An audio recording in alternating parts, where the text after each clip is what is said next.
Link has been wearing the same green tunic in the marketing for 40 years, but the actual wardrobe in The Legend of Zelda's history runs about 100 deep. Fire-resistant Goron robes, fish scale Zora armor, ancient Sheikah tech weaves, barbarian battle paint, gliding suits, frog suits, and an immortal divine costume that turns the wearer into a small god. Every era of the franchise has added its own definition of what a hero is supposed to look like, and the gameplay reasons for changing clothes have evolved from the next dungeon is a volcano to I would like to fall off a cliff and not die. Here are the 12 most iconic Link outfits in franchise history. Hero's clothes. The hero's clothes are the green tunic, the white undershirt, the brown leather belt, and the floppy pointed cap that have become synonymous with Link himself. The outfit debuted in functional 3D form with Ocarina of Time in 1998, and despite almost 30 years of redesigns, alternate timelines, and reinventions, the silhouette has barely changed. The hero's clothes are the Zelda franchise's most recognizable visual signature, full stop. The aesthetic identity is the rural Kokiri forest dweller crossed with the medieval European hero archetype. The green of the tunic is the green of forest light filtering through canopy. The cap,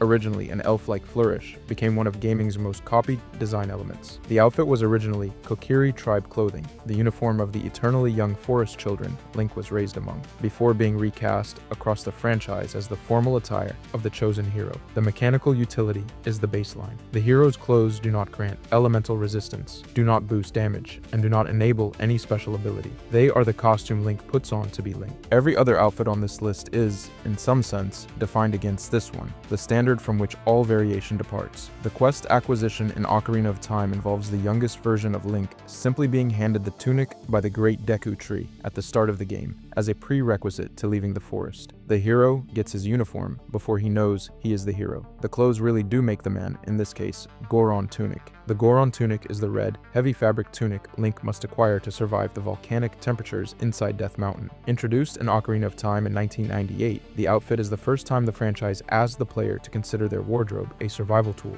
rather than a costume. The aesthetic identity is borrowed from the Goron people themselves, the rock-eating, mountain-dwelling tribe whose body chemistry is naturally adapted to extreme heat. The tunic is woven from a fireproof fabric the Gorons have developed over generations of living next to active lava, and the deep red coloration is both a heat management choice and a visual signal that the wearer is meant to be inside the volcano. Putting it on transforms Link from a forest kid into someone the mountain will tolerate. The mechanical utility is full immunity to the ambient heat damage of the Fire Temple and the lava caverns of Death Mountain. Without the Goron tunic, Link cannot enter those areas without taking constant tick damage. With it, the player navigates lava-floored dungeons with no health penalty, freeing them to focus on combat and puzzles. The quest acquisition is the Goron Tunic Shop in Goron City, where the player can purchase the tunic for 200 rupees, provided they have been recognized by Darunia as a sworn brother and have advanced the Death Mountain storyline enough to be welcomed into the city's interior. It is the first outfit in franchise history with a price tag, and the moment the inventory stopped being decorative. Magic Armor. The Magic Armor is the unusual outfit added in Wind Waker in 2002, a heavy, ornate,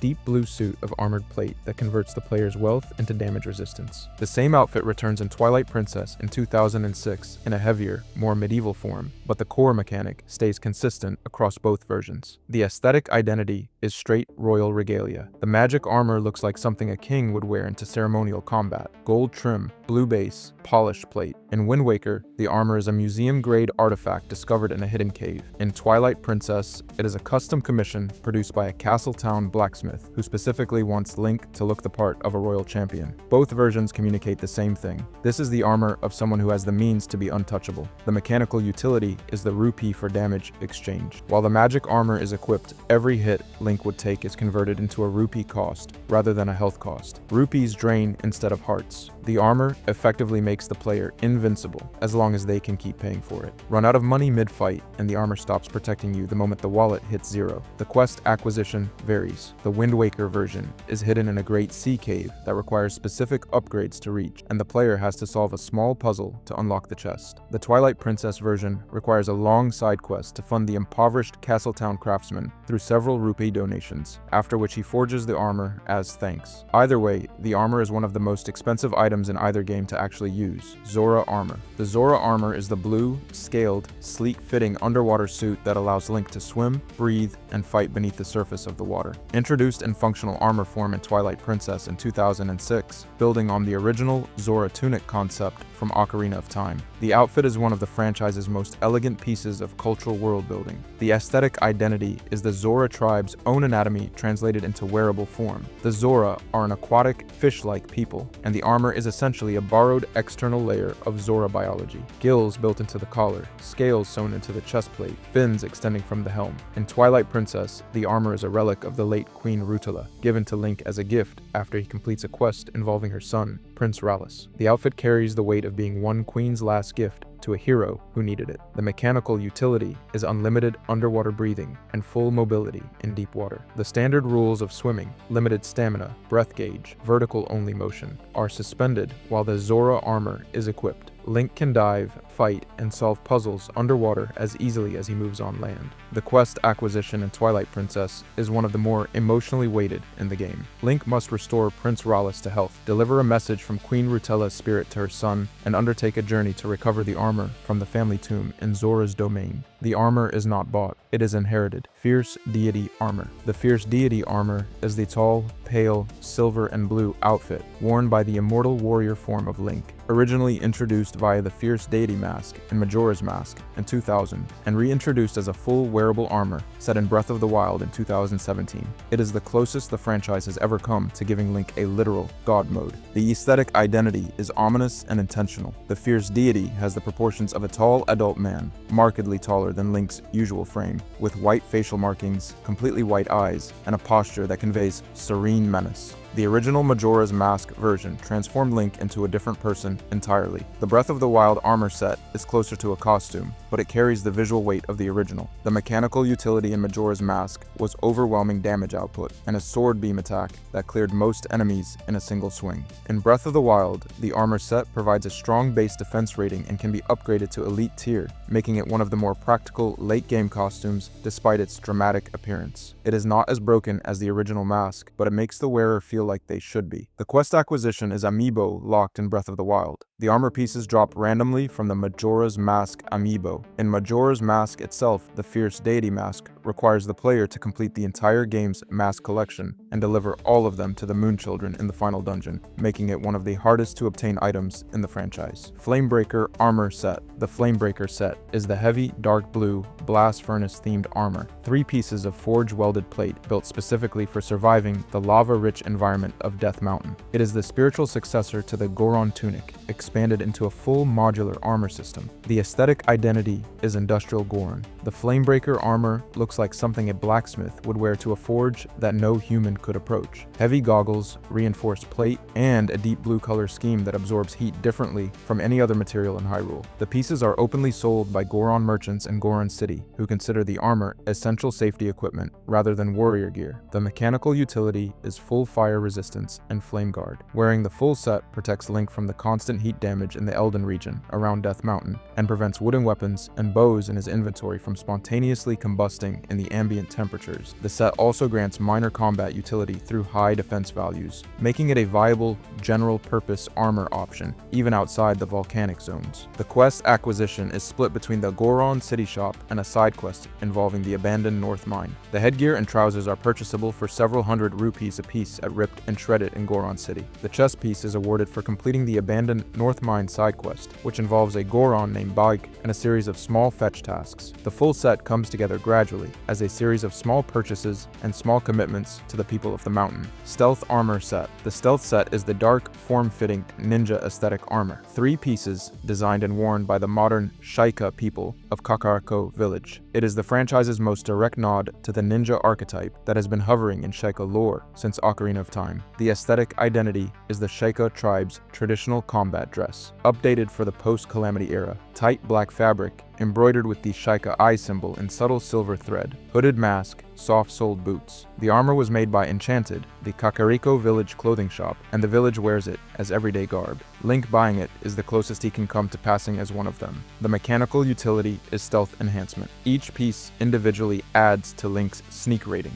allowing him to approach enemies more closely without being detected. The full set grants a meaningful bonus for nighttime movement, and stacks with stealth food items for nearly invisible movement at night. The set also includes a passive speed boost while sneaking, making it the only armor in the game that affects movement mechanics directly. The quest acquisition is straightforward retail. All 3 pieces are sold at Enchanted in Kakariko Village for a total cost of around 1,600 rupees if purchased without discounts. The set is one of the earliest specialized armor configurations the player can assemble in a typical Breath of the Wild playthrough, and remains useful throughout the entire game. Barbarian Armor Set. The Barbarian set is the tribal, fur and bone, war paint covered armor, the most visually aggressive armor in the game, designed to make Link look less like a hero and more like a feral combatant who has been living in the wilderness for years. The aesthetic identity is pre-civilization Hyrule. The Barbarian armor consists of a fur-trimmed loincloth, bone and leather chest harness, and a horned helmet that suggests a culture predating the Hylian kingdoms. The armor was made by an ancient warrior tribe that lived in the labyrinth ruins scattered across the map, a society whose only surviving evidence is the armor itself and the maze structures they used as training grounds. Link assembling the set means he is wearing the last remnants of a vanished civilization. The mechanical utility is offensive. Each piece of the Barbarian set grants a damage bonus, and the full 3-piece set bonus stacks the boost into one of the highest sustained damage modifiers in the game, the Elder Scrolls V. Skyrim is one of the most legendary Western RPGs ever made, and in 2017, when Bethesda brought it to the Nintendo Switch, they added something nobody expected: full Zelda gear that you can literally wear while slaying dragons. And I'm not talking about a mod. This is official. Scan a Link Amiibo once per day, and a treasure chest falls from the sky near you, containing the Champion's Tunic, the Master Sword, or the Hylian Shield. Just drop straight out of the heavens like the gods decided to airdrop some Hylian care packages into Tamriel. The dimensional tear is jarring and spectacular. One moment you're trudging through a Nordic tundra fighting Draugr. The next, a chest is descending from the clouds near your feet with zero explanation. Skyrim's universe is built around Aedra, Daedra, Dragonborn prophecy, and a whole elaborate cosmology,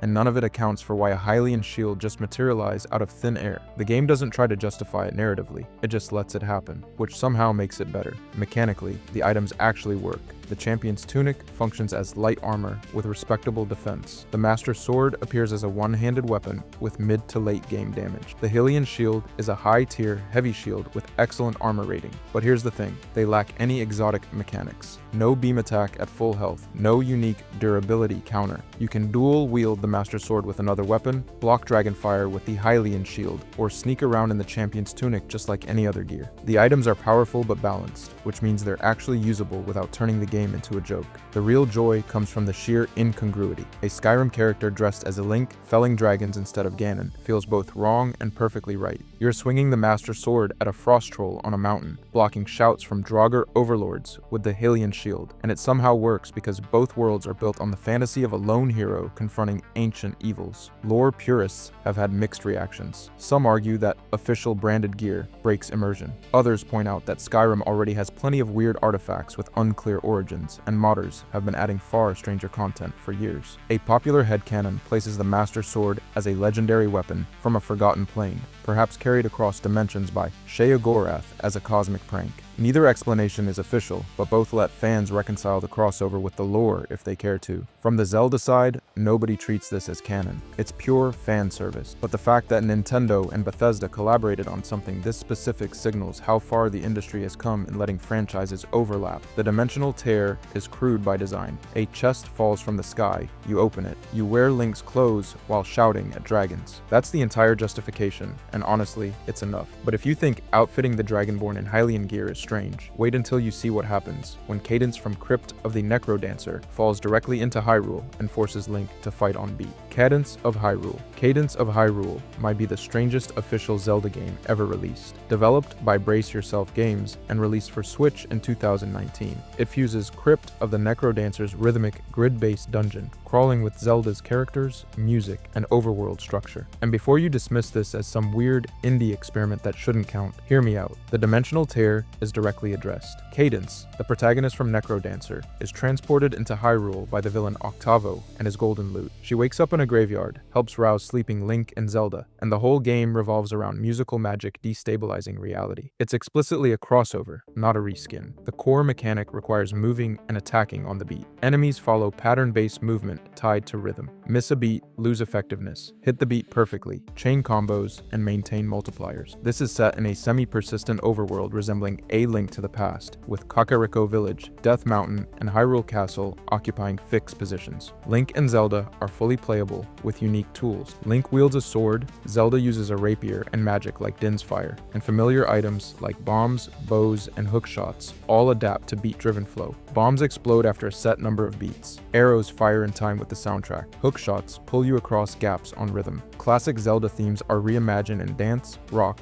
and electronic styles with clear, regular beats, and bosses like Glockenspiel require pattern recognition synced to remixed tunes. The game literally turns the Zelda overworld into a rhythm game without losing what makes it feel like Zelda. What's fascinating is how surprisingly Zelda-like the game feels despite its rhythmic roots. You explore Hyrule, acquire familiar tools, progress toward confronting musical stand-ins for Ganon, and the emotional arc of classic top-down adventures is intact. This has sparked debates about what defines a Zelda game. Is it precise mechanics like lock-on and manual shield control, or is it world design, item-based progression, and the heroic journey? Cadence of Hyrule suggests it's the latter, because the game maps all of those qualities onto a completely different mechanical substrate and still feels authentically Zelda. Nintendo has marketed this as an official spin-off, not a canon timeline entry. Most fans treat it as a non-canonical but affectionate side story that celebrates Zelda's music and combat through a novel lens, which is fine because it's one of the most creative uses of the license in the franchise's history. But if you think a rhythm roguelike is the weirdest thing Zelda's crossed over with, you haven't met the game that made it all possible. Crypt of the Necrodancer. Crypt of the Necrodancer isn't a Zelda crossover. It's the reason Zelda crossovers like Cadence of Hyrule exist in the first place. Released in 2015, this indie rhythm roguelike proved that you could synchronize every movement, every attack, every dodge to a precise musical beat and create something genuinely replayable. All movement and combat lock to discrete beats between 100 and 140 BPM. Enemies follow tightly defined patterns, and dungeons generate procedurally, forcing improvisation within rhythm constraints. It's a simple formula that shouldn't work as well as it does, but it does. Here's the thing, those mechanics translate to Zelda almost perfectly. Classic 2D Zelda already relies on internalizing enemy rhythms, dodging dark nuts, circling linnels, timing bombs against Dodongos. All of it is about pattern recognition and split-second timing.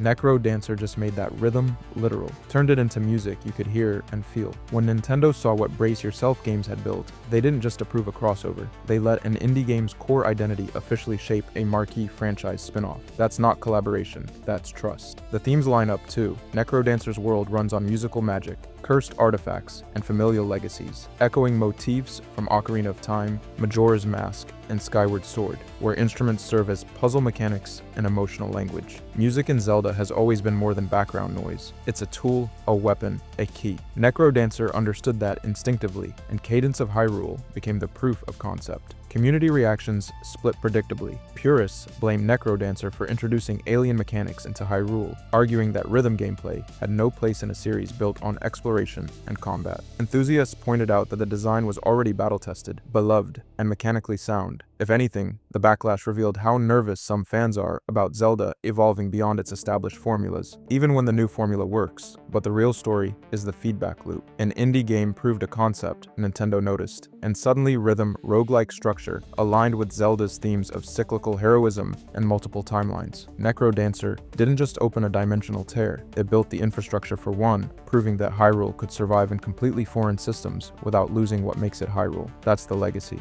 Not the game itself, but the door it opened. If you enjoyed this video and want to see more, click the video on the screen now.